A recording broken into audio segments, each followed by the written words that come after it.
All right, folks. So we're back here again. The question becomes, what is the T.Ocellus planning? It seems like it's up to something. Will Slightly sacrifice Hermit? And last but not least, of course, will Wendy make a new friend? All of that and more on this week's Game Over. Stay tuned.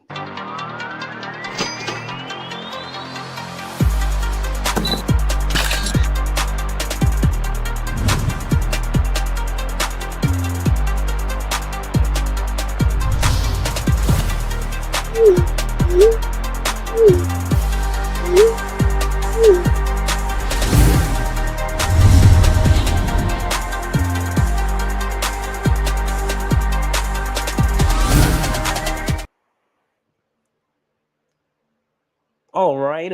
Good evening to those of you on the East Coast. Good afternoon to those of you on the West Coast. Welcome to Game Over, the Alien Earth podcast, the show in which we dissect these episodes of the first season of Alien Earth.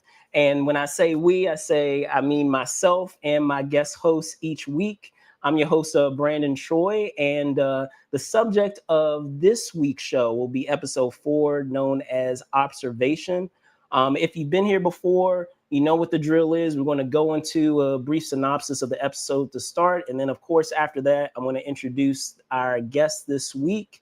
And once I do that, we're going to dive right in, get into some analysis of the episode, some theories that we may have, and then, of course, wrap it all up with our review of the episode. So with that out of the way, I'm going to get into our synopsis, but I will remind you guys that if you are watching us live, thank you so much if you are. However, if you catch us after we've aired this episode, just know that we will timestamp the episode accordingly, so that way you can go backwards and forwards to your heart's content to whatever part of the episode that you so choose. So just keep that in mind. And with that, we're going to get into our synopsis. So give me 1 second. All right. So this week's episode, as I mentioned just a moment ago, is titled Observation. And we pick up the episode this week with Wendy, as you can see here, awakening to Kirsch, Arthur, and Dame as they try to make sense of Wendy's burgeoning ability to make out the frequency in which the xenomorphs communicate.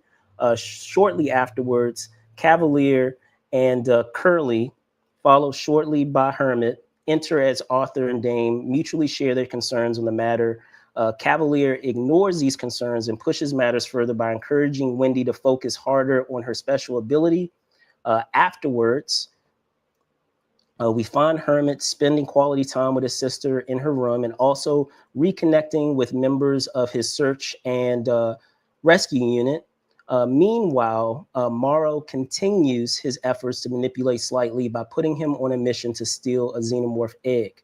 However, unbeknownst to Slightly as well as Morrow, Kirsch is observing and starting to piece together Morrow's influence on him. Later, Kirsch's experiments continue as he and Cavalier observe the process in which the eye parasite, known as T.Ocellus, commandeers a new host. Elsewhere on the island, Arthur further expresses his concerns about the situation, i.e., the careless use of the prototype hybrids, as well as the dangerous aliens that they brought to the grounds to his wife, concerns which are soon confirmed thanks to an interaction with Dame, or should say interaction that Dame has with the slowly spiraling nibs. Meanwhile, Hermit is provided with an ultimatum by Eames in order to remain in his sister's company, while Cavalier similarly provides an ultimatum to Wendy to keep Hermit with her on the island. As Morrow tightens his influential grip around Slightly to execute his plan, thanks to threats directed towards Slightly's family, Hermit, meanwhile, meets and befriends the rest of the Lost Boys. The episode then closes with Wendy making her way back to the lung removed by her brother, being used, as we can't come to know last week, to incubate the xenomorph embryo. What follows is the birth of a chest burster and an unexpected encounter with it. And that brings us to the end of episode 4, as I mentioned just moments ago, titled as Observation. So with that, I'm going to introduce I'm going to introduce our guest hosts this week. And today's guest is a fellow geek pundit like myself, catering to all things pulp culture. With that, it is my pleasure to welcome back to the show founder and host of CRITIX Media, Keith, aka Klep Napier. Let me bring him on now. Klep, what's going on, man? I think you're muted. Hold on. There you go. Go ahead. I'm saying, what's up, man? Thank you for having me, of course, once again. It's always good to come in here and talk this craziness, TVs, movies, and all this good stuff. For man, sure, what an man. episode. What an episode. This show, man, it's got me feeling all kinds of ways, man. Well, as I said, I'm glad to have you here. And just as I mentioned at the top, we're going to dive right in, get into some analysis. So just before we do that, just to go into, I guess, general feelings, what were your initial impressions of the episodes? And then we can get into specifics later. You know what's so crazy when you say the observation, when you say that out loud, it kind of makes sense of like the way I feel when I'm watching this episode. like I'm one of those rare people that's still on the fence with this show. It has great content as far as how it looks. The casting is awesome. The special effects are top notch. The acting is just phenomenal. Yeah. And there's a lot of callbacks, a lot of Easter eggs, things that keep us hanging on. Like, oh, we know what that is. Like when you said the chest burster, and the face huggers are showing up and things like that. But I'm still trying to figure out what it is about this show that I'm supposed to care about. Like I'm still. It's so much sci-fi going on that I feel like I'm still observing the contents of this show before I figure out what it is about the show that I like. I'm not there yet. I'm still hanging on, and we're 4 episodes in, and I'm just like, I know. I was like, wow, that's wild, but okay. No, I get I understand like all those concerns that you have, because I mean, we were talking about this offline, and there are a lot of things that I like, about this show, and many of the things you already, mentioned just now. I would just say one thing that I would add to that is that I do appreciate some of, however way, anyone may feel about it in one camp or the other, I do appreciate the efforts that are being made to expand the lore and to make an effort to do things or expand things that we have not seen yet. So just that idea of like, the embryo within the face hugger. I know there's been a lot of speculation of how that process works with the face hugger. Even if folks don't necessarily like it, I like that they made a concerted effort to make a decision to expand that. And then even what we have with that actually, them kind of changing the process in a way where we're used to it actually incubating in an actual person, but they kind of artificially do it based on what we've seen with what's his name, with Hermit's lump. So and then even with the whether folks like it or not, I appreciate that they are expanding that idea of the communication aspect with the xenomorphs, because we got a component of it, and I know that there are folks who don't really count this installment in the franchise with Resurrection. I do like, as flawed as I feel Resurrection is still a lot of fun. They do have some interesting concepts and ideas.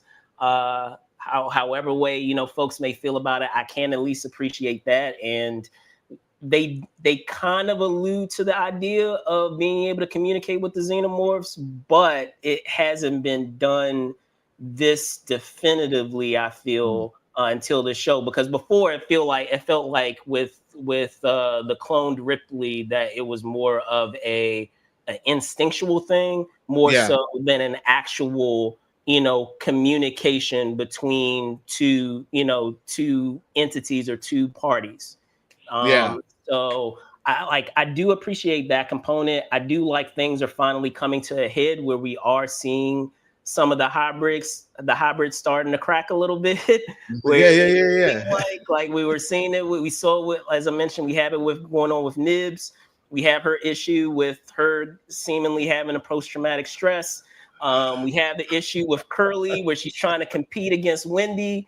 You know, we have the issue with Slightly, where, you know, as I said, he's being manipulated by Oh man. what is it, by Morrow. So there are some things that are percolating a little bit, that are cooking a little bit. So I appreciate that, and it seems like I like where it can go, where the possibility of where it could go with these now that we're at the halfway mark, the next couple of episodes. And that's why I think the problem, because it's like the build up.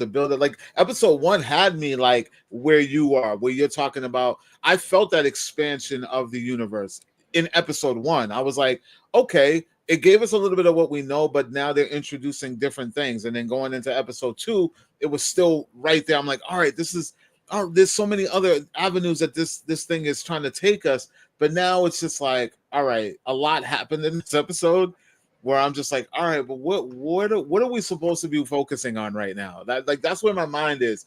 I can tell you one thing that I'm really enjoying is the Wendy Joe aspect. Like, Yes. I love the mystery of that, and them trying to figure out more and peeling the onion around her consciousness, like that conversation he's having with the guy in charge, and Themes, yeah. when he asked, he's like, those are two different questions, or you know what I Correct. mean? Yeah, Like yeah. that was awesome. Like, I like that. So are we gonna focus on that, or are we gonna focus on aliens? Are we gonna focus on, are we gonna focus on the fact that someone is in the background trying to pull strings, and for some odd, weird reason trying to hatch these things? Like, I'm so lost from this episode because I don't know where they want me to focus. So No, I hear you. I hear you.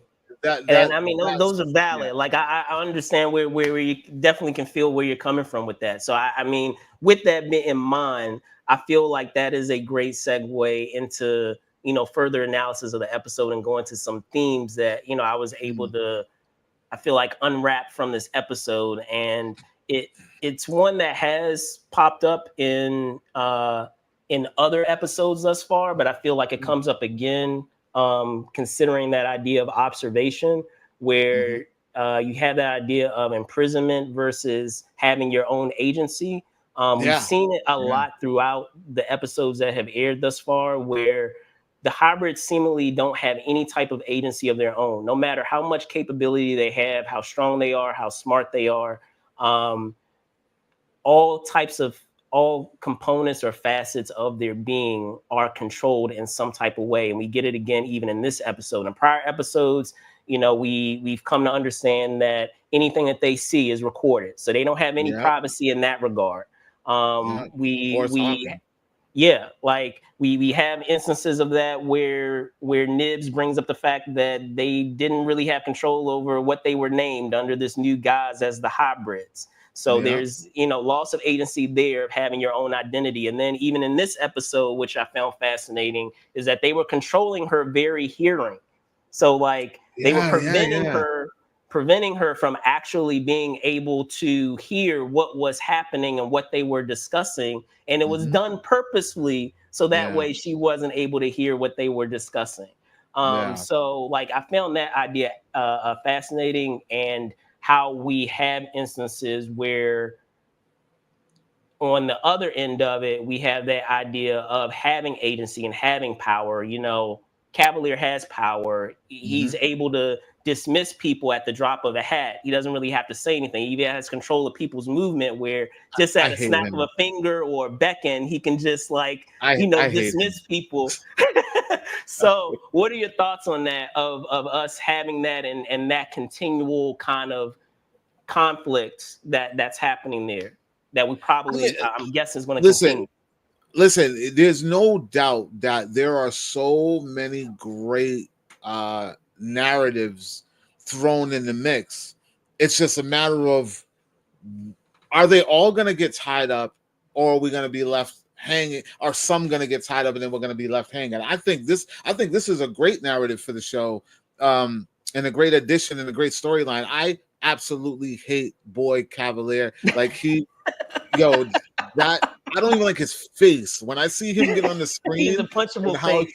the way he behaves, the way he like, I'm hoping that when shit hits the fan, he's the first one to get it through the chest. Like seriously, Right, like because he's right. just so smug. He thinks he knows better than everyone, and he absolutely knows shit. Part of my French, but No, he you doesn't good. know. He doesn't know anything. Like because we know as the audience, we know. Like we watch and we're like, listen, And bro. here's the thing. Here's the thing, Klep. He keeps getting opportunities Ah, to check out and to not go down the path that he's going. There've been so many times where employees are like, "Are you sure? Are you yep, sure? Are you yep, positive we're going to do this?" And he could have, based on how we know it, probably as you said, is going to hit the yeah, fan. yep, There were plenty of opportunities to go yeah. left instead of continuing down right. Like he completely thinks that he's in control of this whole operation. He has no control. I honestly think Timothy Oliphant Kirsch. I honestly think he's the one that he's going to be the last man standing, or one of the men standing when this all is said and done, because he's observing, he's paying attention, he's learning, he's quietly kind of just taking his notes and And I he's, you know what I mean, and I have like an idea about that in the theories. yeah, So hold on to that thought because I definitely have cool, some thoughts on that because the thing that's been interesting with this series that I feel like there is some connective tissue is that there are a lot of instances, as you said, there are callbacks to a lot of things where yeah, we see with certain characters how there are elements where they are calling back to moments even in other franchises. So, yeah. continuing down the. I do want to Go answer ahead. your question though, because you were asking, what did I think about the whole narrative of the control thing. Yeah, I please. like like I said, I think it's a great narrative that's thrown in there because it makes sense, because now we're dealing with the hybrids and the synthetics. We're getting a distinct difference between the two. Like because everyone thinks, oh, the synthetics are the synthetics, but it's like, no, we have the old school type of synthetics, and then now we have the hybrids, and then we're seeing that contrast of difference and the control. Just it's making the narrative a lot more deeper, and more stakes are being uh thrown into the mix. I just really hope that we get not so much a resolution, because it would be great to see it ongoing. I just hope that this narrative serves a certain purpose within everything that's going to be happening, because right now there's so many things happening.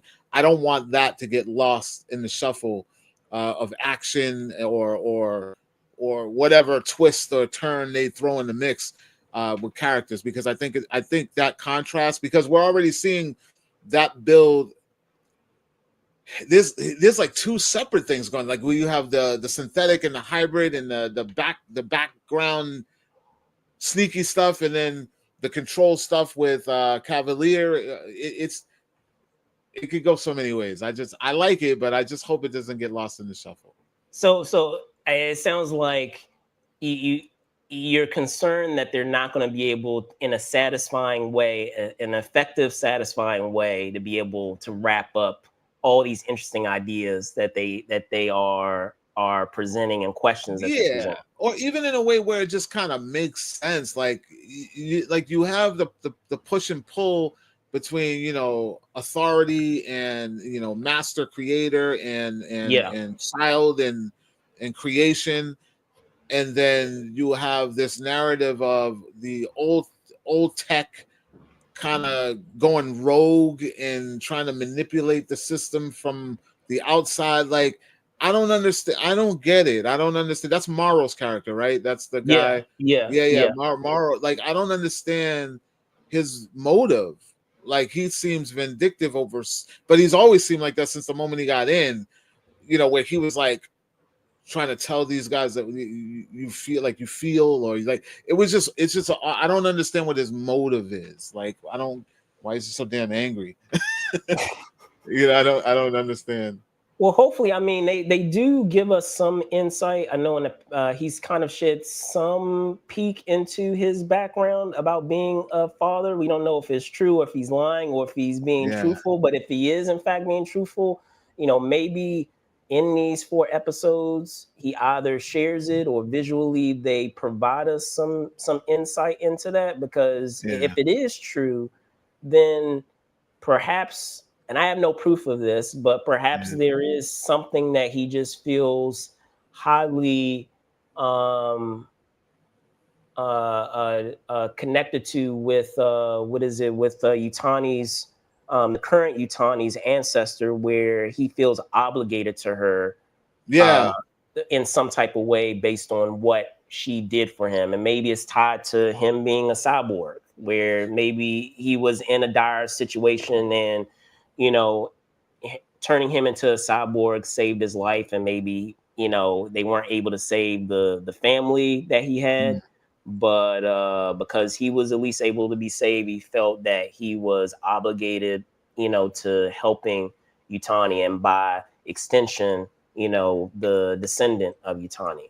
Yeah.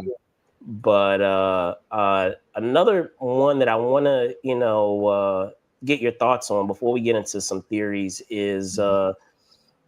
kind of falling into what you were talking about with these hybrids, and just that idea of what you talked about, that moment where we have Eames commenting on those 2 questions. And it begs the question of, where does the humanity begin and where does the hybrid, or say, where does the humanity Yeah. end and where does the hybrid begin? And Where, that's the interesting stuff. Yeah. yeah, of like that idea of emotion versus logic, where even at the beginning of the season, we had that monologue with, or no, we had that discussion between Dame and what is it, Kirsch, when they Hmm. first, got Wendy online, so to speak. Yep. And they were talking about that idea of, she's a human. No, she's not a human. She's more than a human. And it seems like there are instances where we're seeing that these hybrids have humanity, but at the Hmm. same time, because they don't have a lot of, as it was mentioned, they don't have a lot of the biological, chemical things happening. Where Well, is one that thing she does. ending and where is that beginning? Because now we're kind of getting into a mesh where sometimes they're acting very human and other times they're not acting human at all. Yeah. So I I, thought, I'm I don't know what your thoughts on that idea is. that made me think that maybe because at the end of the day it's all processors. It's all what's the words I'm trying to it's all information. Circuits. Okay. Mhm. It's all information. Like, Yeah. they take a consciousness and they put it into this shell. At the end of the day, it's all backup. It's all backup emotion. It's never in real time. So I feel Right. like it's more or less the hybrids are remembering feeling versus feeling. Got it. They're remembering consciousness. They're remembering what they're supposed to. They're remembering traits. They're remembering. Oh, I recognize this person. This is the person I'm supposed to call my brother, or I'm Mm, supposed to love, or I'm mm, supposed to be pregnant, or I'm supposed. Like, I feel like it's all information. You can't. That's the one thing that these type of stories or films never tackle is you can't recreate free will, right. because free will is free will until there's no free will. Once that lifespan stops, all that's left is what was. You can't recreate free will unless you're learning as you're going, but we haven't even gotten there with them yet. They're still worried about who they were. Yeah. You know what I mean? So unless we start seeing that, I'm gonna assume that the hybrids are just remembering emotion or remembering their traits and love and passion and things of that nature. Yeah. No, 'cause I was going to So say, because there've been, reason why I bring it up is it's been fascinating to observe in certain instances. And I've watched a lot of these, watched this episode a couple of times, and, you know, to their credit, find like new things that I didn't catch the first time, where, mhm. you have moments where a lot of these hybrids, when they are interacting with humans, they, have instances where they are being talked to a certain way, and Yep. in a normal circumstance where they were perhaps also human, they would Hmm. be able to pick up on that social cue of, Hmm. wow, they're kind of being patronizing right now. Oh, they're kind of Yeah. talking down to me right now, but Yep. they are not recognizing it. And then in other instances, they are very much human. Again, with what we have with what is it with Nibs, where she has a very human reaction of having post-traumatic stress. Hmm. Um, Even in this episode, there in the interaction that what is it that Wendy has with Cavalier in their conversation, there was one moment where she actually catches herself from actually getting upset about Yeah. him saying that he's going to take her brother away Yep. on the Yeah. Yeah. island. Yeah. Yeah. And then she like catches herself for a moment, and then she goes back to kind of being kind of like stoic as a. So it's really fascinating of trying to get that idea of, is there really a human being in there? What is a soul? Like Yeah. all these That like interesting philosophical things. So and that's what I mean. That's what I mean by I think it's more or less that they're remembering the emotion right, versus actually having it. yeah, yeah, yeah. So Yeah. with I was gonna say with that, I feel like that can throw us into some theories. I have Mm. some wild ones. I don't know if you got some wild ones. Um, I guess I'll start first with what is it with you mentioned um, Kirsch. Kirsch. Yeah. So I didn't catch this, and this is again going into the the watching it a third Yeah. time. Hmm. I didn't catch this the initial time that I watched this, where on the surface, when he has that conversation with Slightly, right, where he's Hmm. going into, he's alluding to the fact that maybe he knows something is going on with Slightly. Yep. What if he's not really questioning Slightly, but he's Hmm. actually getting permission for what he's about to do? Because if you listen to him again, he kind of tries to understand the appropriate response as a, what would be an appropriate human response. Oh yeah, He yeah, talks about yeah, having, would you, if someone did this, yeah, not me, but if someone did this, would this be evil or not evil? That he's actually playing with Slightly, in that he's not he could care less about what yeah. Slightly does, but he's actually utilizing Slightly. He's aware of everything that's happening, as you said, Testing observant. loyalty. Yeah, but Yeah, now he has this opportunity. All these times he kept getting patronized by Cavalier. All these yeah, instances where he kept saying, even I'm trying to think earlier in what was it episode? What was it episode 2? I think where yep, he was speaking with Cavalier, and and Cavalier was saying, "I thought you were, better than a human. yeah, Like, what was going yeah, on?" And then his response, he had a response. It was very slight, but he had a response or a reaction. And then even in this episode, he has a reaction where he's like, "Don't you have aliens to that's yeah, like they're not going to discover themselves." He keeps having these yep, interactions with Kirsch, where you kind of picture the wheels turning in Kirsch's head, where he's like, "Okay, that's another time. Okay, all hmm, right, bet. All right, that's another time too. Okay, yep, all right, keep going, keep going." So what if he's actually asking permission, unbeknownst to Slightly, he's asking yep, Slightly's permission of, yep, what if someone did this? Will you have an issue with it? And then yeah, he's actually, based on what Slightly says, because he's like, he says, well, I wouldn't have an issue with it as long as you didn't hurt any of my friends. yep, He connects the friends with being the other hybrids, because those are the only ones that he yep, feels any real, allegiance to. And he's like, okay, all right, as long as I don't hurt them, you're not going to get in my way. As long as I don't hurt them, I'm cool with them, because I'm cool with the hybrids. But yeah, everybody else is fair game, because he's basically utilizing, what is it, Morrow as his scapegoat, because yeah, yeah, he can technically just say, "Oh, I didn't do anything. This yeah, was all Morrow here. This was all their idea." He can utilize this circumstance my enemy of my enemy is my friend. Yep. Unbeknownst to them, to carry out getting rid of everybody. Yeah, no, you make a good point. Like like I said, I feel like Kirsch is like in the shadows plotting to kind of like he's just way too like so Way too, reserved, yeah. learning, like he's learning, like even with the little eyeball creature and things like Uh-huh. that. Like he's on the front line, man. You know, your boy Cavill, you don't know nothing. I can't wait for something bad to happen to him because he is such a distraction. Every time he's on screen, I'm just like, this little. He thinks just because he's paying for shit that But we all know Kirsch. Kirsch is the man. Kirsch is my Brenner. He reminds me of Brenner from Stranger Things. Yeah, for Like sure.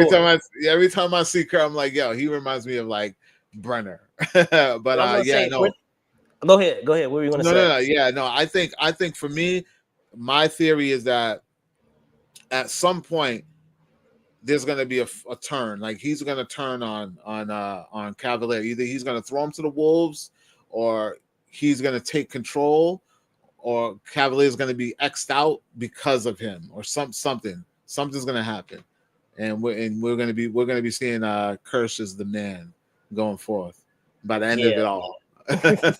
By the end of it all, he's going to be he's going to be on top of something. Making things happen. But yeah, no, and then like I said, the one storyline that I really care about that I don't know where it's gonna go, but I really hope that we learn more is through Wendy and Joe. Like I really want to know how much of her is her, and I feel like we're gonna get those answers through her, or she's gonna be the one that supersedes the others because of her passion and love for her brother and that human connection that they have.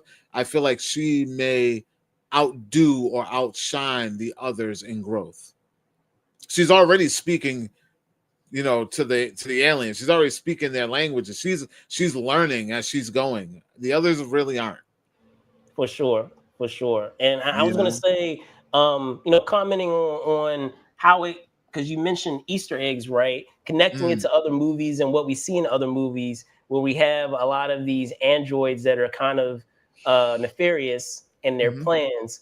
That if we're rewinding the clock back a bit to, what is it, Prometheus, we had a similar mm, instance of this in the moment that David has, and I'm brain farting the character's name, but he was the love interest of Shaw, where he basically took the black goo and placed it in the water cup of that character when yep, he was having a conversation with them. So in the same instance that we have here, in this episode with Slightly, that he actually is asking for permission. Like, if I did this, would you be cool with this? Because yep, I'm just curious to see what would happen. I'm just, as you said, observing just to get an idea of what would happen. yep.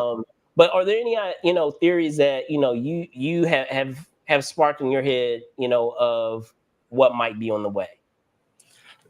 I That you mean, outside of us agreeing with Kirsch, I like I said, I really think that Wendy is going to be like the odd one out. Like she's going to be the one. She's going to be the Neo of this all. Like okay? she's going to become so valuable because of her growth. Mm-hmm. That I think that there's going to be a really big power struggle between Wendy, her brother, and of course the powers that be, like corny ass Cavalier. And I think that I honestly feel like Kirsch will be an ally. I feel like he wants what's best for them. I feel like he wants to see the better end of it all with them in the projects and the creations and the experimentations. Like I think he might push it a little bit as far as playing with these aliens the way he's playing with them. But I think he, Ultimately, yeah. yeah, ultimately has a better he has a what's the words I'm looking for? Good intentions, better intentions, not good intentions, but better intentions for them all. He would rather see them become reach their greatest potential than to hold them back. And I feel like people like Cavalier, they want to control them and keep them in a box. So I feel like Wendy will become the pick of the litter, and Kirsch is going to somehow want to help that in some way. That's where I'm going with it. Okay. Because I was going to say one other theory that I did have, and I brought it up prior, but this kind of just watching this episode, I feel like causes me to double down on it, is that I feel like Ocellus is going to make it out of this season somehow. T.Ocellus, I think it's going to make it. I think it's going to make it out of this season. I don't think it's going to get. I don't think it's going to get taken out this season. I don't honestly think any of them are. But I would say if I were to give a percentage, yeah, probably T.Ocellus has the highest likelihood of making it out for a couple of reasons. One, because we've already world built to the idea of having all these corporations. I don't foresee them getting to the other three this season. I feel like they're going to save it for next season, because ultimately I have an idea that things are going to fall apart with Prodigy, obviously, and especially with Prodigy kind of being the new kid on the block, so to speak, pun intended, that once they kind of collapse, there's going to be a power vacuum over what comes of all of their territory, all of their possessions, everything that maybe even all the stuff that they've stolen from Yutani, where it may be a power struggle over that, because they you may have other corporations that fight over that, and then it might be a case of a fugitive in the case of Wendy and Hermit, with her, as you said, being the pinnacle of whatever they were trying to create at Prodigy, and all these other corporations wanting to have her to study her. She's gonna become a valuable asset. Yeah. So and she might even go rogue. She might even go rogue. Yeah. Her and her brother might just go rogue, and then that's where it happens. But getting to, I was gonna say, even with T.Ocellus, with us having those other corporations, I feel like it might infiltrate into one of those corporations somehow. It may infiltrate into one of those executive levels of one of those groups, whether there's a casualty or someone that it takes over at Prodigy and somehow they infiltrate the other corporations, or in the aftermath of this season and the some other corporations investigating, it somehow survives and infiltrates one of the organizations somehow, because I feel like there's too much opportunity there with this infiltration capabilities, and we understand based off of the observation piece of how it operates that it's very intelligent. At this point we haven't seen it being able to communicate, but maybe that's something that it eventually learns to do. And that would be a scary thought too, that it can not only infiltrate another living organism, but can also mimic being able to communicate like that organism. So for sure, I'm definitely curious to see what is in the future. But like I said, I got my eye on my three characters, which are Wendy, Joe, and Kirsch.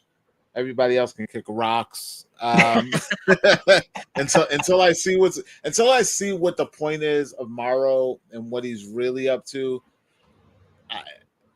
I don't know, man. Or like you said, or I don't know, man. It's the whole Kirsch is what's got me on the rope. Like I'm like, what is he up to? What is he really up to? And then I really want to know what the full capabilities of Wendy, like what's going. How much of her is her? Those are my questions. How much of her is her, and what is Kirsch up to? For sure. Everything else is just too much right now. Fair enough.